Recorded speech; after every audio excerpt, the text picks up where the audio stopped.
Come to life reasoning. Today I just want to talk about the nature of spirituality.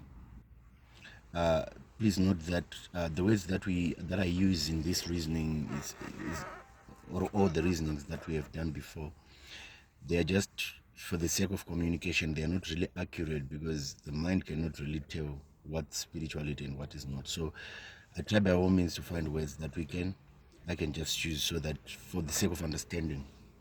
So when you look into the spirituality, many people confuse spirituality and physicality, right? Though it's a one thing, it's not different. But for the purposes of this reasoning, I want to distinguish these things so that people can know where to the platform to come from if they want to approach spirituality. So, a spirituality does not exist in a dualistic form, meaning that there is no right, there is no wrong, there is no tomorrow, there is no today, there is no darkness, there is no light, there is no God, there is no devil.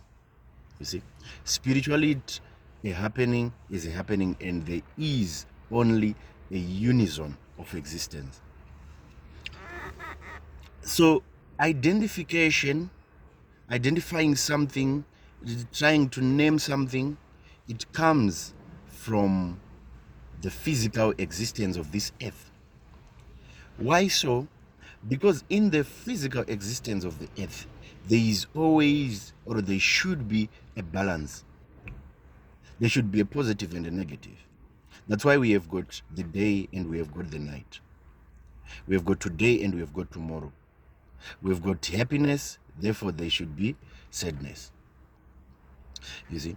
So this dualistic existence enables the propagation of life here on earth. If there is no dualistic existence, earth cannot evolve. What do I mean? I mean that if we only have the night, and the plants will not absorb sunlight, will not see sunlight. So there is need for the day. And if only we have the day, the plants will not respire to give us oxygen. You see? So earth, for it to propagate, there is need of a balance of two things. If bodies and minds do not die, the earth will be overpopulated and will kill everything that is in existence in searching for occupation of this earth. So some people have to die. At the same time, some people are being born. Because if only people are dying, the earth will be left with no human beings. And if only people are being born, the earth will be overoccupied. So there should be a balance, dying and birth.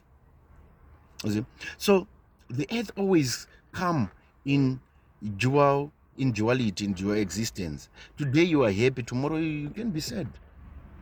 You see, it doesn't mean it's a bad omen that has happened to you. It doesn't mean it's a bad luck. No, it's the existence, it's the happenings of the body mind. The problems comes when you want to associate yourself with this happening of the earth or of the physical world.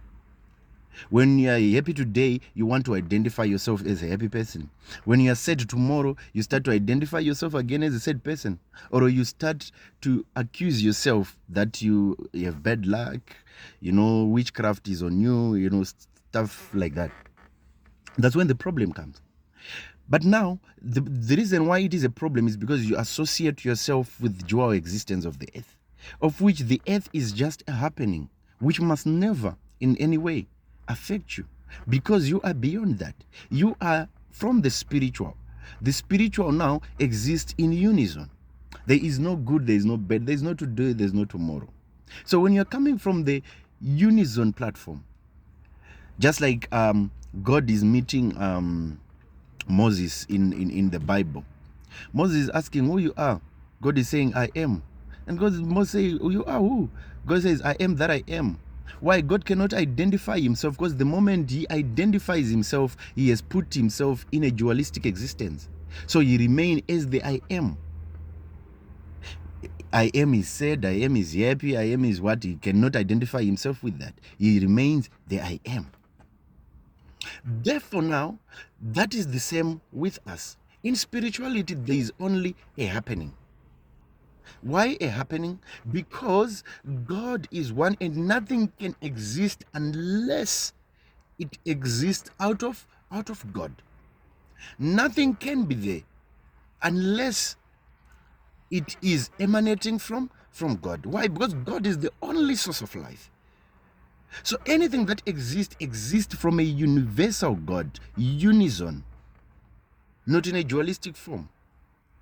So whatever that you are doing, whatever that is happening to your body mind, it's not you. You are one. You are not identified with anything else, but you are identified as the person who is in oneness with the unison of godliness. That's who you are. You are one. I think I'll continue with part 2 of this discussion. I don't want these videos to be long. If there are any questions, put them in the comment section. Thank you for today.